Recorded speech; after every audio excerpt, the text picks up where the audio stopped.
एक खबर बता देते हैं, अमूल के ग्राहकों के लिए बड़ी राहत है कि अमूल ने 700 प्रोडक्ट्स की जो लिस्ट है इसकी कीमतें कम कर दी हैं। कल से अमूल घी 40 रुपए सस्ता मिलने वाला है। 40 रुपए सस्ता मिलेगा घी, और बटर, आइसक्रीम, बेकरी प्रोडक्ट्स की कीमतें भी घट गई हैं।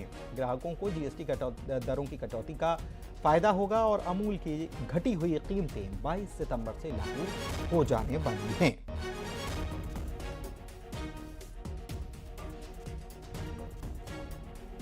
ये बड़ी खबर इस वक्त आपको बता रहे हैं कि अमूल के ग्राहकों के लिए ये बड़ी राहत है। मदर डेयरी भी इसके पहले ये ऐलान कर चुका है कि वो भी अपने दामों को कम करेगा, और अमूल की तरफ से भी ग्राहकों के लिए बड़ी राहत दी गई है।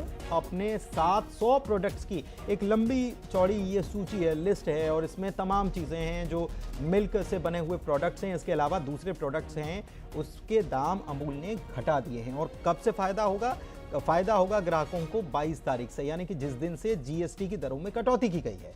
तो अमूल का घी आप ले लीजिए, वो भी 40 रुपये सस्ता होगा। इसके अलावा अमूल बटर का इस्तेमाल करते हैं, चीज़ का इस्तेमाल करते हैं, आइसक्रीम का इस्तेमाल करते हैं, अमूल के बेकरी प्रोडक्ट्स हैं, ये तमाम चीज़ें जो हैं, अमूल का कर्ड है, अमूल का दूध है, तो बहुत सारी चीज़ें हैं, एक लंबी चौड़ी लिस्ट है। और ग्राहकों को जीएसटी दरों में जो कटौती हुई है इसका लाभ मिलेगा। हालांकि सरकार की तरफ से भी ये कहा गया है कि ये मैन्युफैक्चरर्स के लिए नहीं है, ये फ़ायदा जो है ये आम ग्राहकों के लिए। तो अमूल की घटी कीमतें 22 सितंबर से, जब से जीएसटी लागू हो रहा है, नया जीएसटी लागू हो रहा है, तब से ही ये लागू होंगी।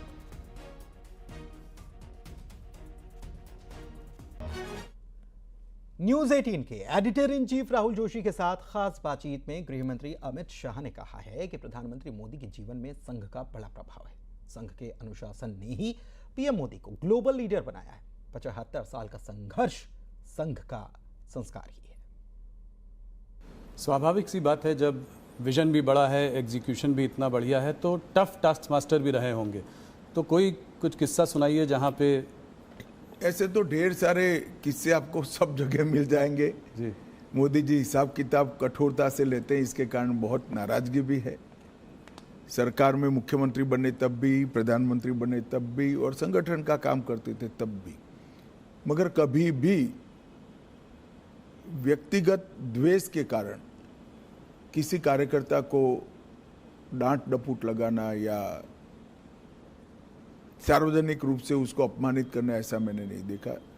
डांटने का या टोकने का जो भी कारण था उसमें सूचिता थी, उसमें शिस्त थी और उसमें सिद्धांत था।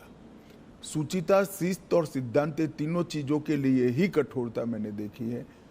मगर हाँ, एक प्रकार से अगर ब्रॉड एनालिसिस करना चाहेंगे तो कह सकते हैं वो बहुत टफ टास्क मास्टर है।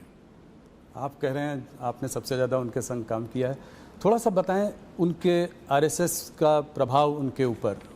आरएसएस के प्रचारक थे, उसको कैसे उनको शेप किया आरएसएस की थिंकिंग ने? आप भी उसके प्रचारक रहे हैं। आरएसएस के संपर्क में मैं प्रचारक नहीं रहा कभी, मैं संघ का स्वयंसेवक रहा।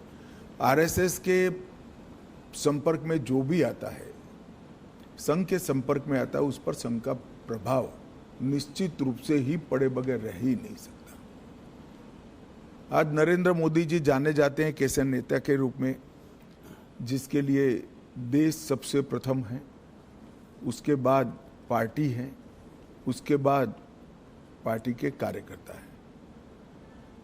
ये जो राष्ट्र प्रथम का पूरा इतना लंबा कालखंड 75 साल का जो दिखाई पड़ता है, मैं मानता हूँ वो संघ के ही संस्कार है। और संघ के संस्कारों को लंबे डिसिप्लिन जीवन के तहत उन्होंने अपनी प्रकृति में बदला है। तो संघ के संस्कारों को